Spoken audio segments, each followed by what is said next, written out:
గమ్ము మరకలు పడకుండా గమ్ పెట్టి ఎలా జాయిన్ చేయాలో చెప్పండి అక్క బ్లౌజ్కి అని అడుగుతున్నారండి. నేను చూపిస్తాను చూడండి. ఫస్ట్ వచ్చేసి మనం బ్లౌజ్ అంతా కట్ చేసుకున్న తర్వాత కుట్టే ముందు మాత్రమే ఈ ప్రాసెస్ చేసుకోవాలి. లేదంటే నలిగిపోవడాలు, గమ్ అనేది ఊడిపోవటాలు జరుగుతుంది.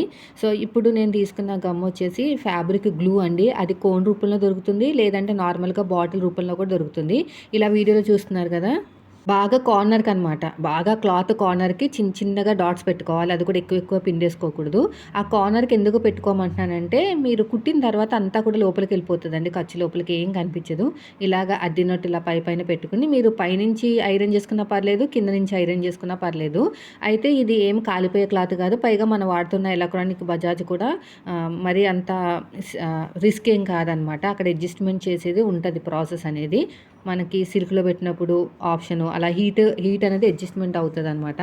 సో, మిగతాది కూడా అంటే నేను ఎక్కువగా ఏది చేస్తానంటే హ్యాండ్‌కి బార్డర్ వస్తే నేనేమి గమ్ పెట్టి జాయిన్ చేయను. డైరెక్ట్‌గా మిషన్ మీద కుట్టేస్తాను. అలా కాకుండా మీరు పైపింగ్ వేయాలన్నా, లేదంటే నడుము దగ్గరలాగా పట్టీ వేయాలన్నా కూడా, నడుము దగ్గర ఎలాగైతే పట్టీ ఏస్తామో అలా నెక్‌కి హెమ్మింగ్ పట్టీ వేయాలన్నా కూడా మీరు ఇలాగ గమ్ పెట్టేసి జాయిన్ చేసుకుంటే సరిపోతది. నాకు ఈ ఉల్టా సీదా చెక్ చేసుకుంటున్నానండి. అది కూడా చెక్ చేసుకొని ఐరన్ చేసుకోవాలి. లేదంటే మీకు వేస్ట్ అయిపోతది టైం అంతా కూడాని. సో, ఇలాగ నీట్‌గా ఐరన్ చేసుకుంటే బ్లౌజ్ అనేది అద్దినట్టు వస్తది. నేనిప్పుడు ఫ్రంట్, బ్యాక్ మాత్రమే చేస్తానండి. హ్యాండ్‌కి ఏం చేయను. నెక్స్ట్ వచ్చేసి షేప్ బెల్ట్ జాయిన్ చేయాల్సిన అవసరం లేదు. షేప్ బెల్ట్ కూడా మనం మిషన్ మీద కుట్టేసుకోవచ్చు. తొందరగా అయిపోతది. ఇలా చిన్నగా డాట్స్ పెట్టేసుకొని వెళ్ళిపోవాలి. ఇలా మొత్తం కూడాని ఇలాగా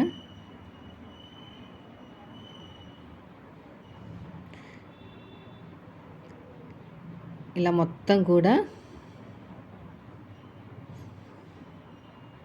నీట్‌గా ఐరన్ చేసుకుంటూ వెళ్ళిపోవాలి.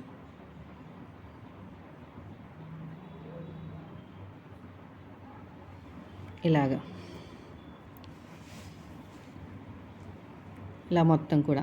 అంతేనండి. ఈ టిప్స్ ఫాలో అవ్వండి. ఒక చిన్న మరక కూడా పడదు. వీడియో నచ్చితే లైక్ చేయండి.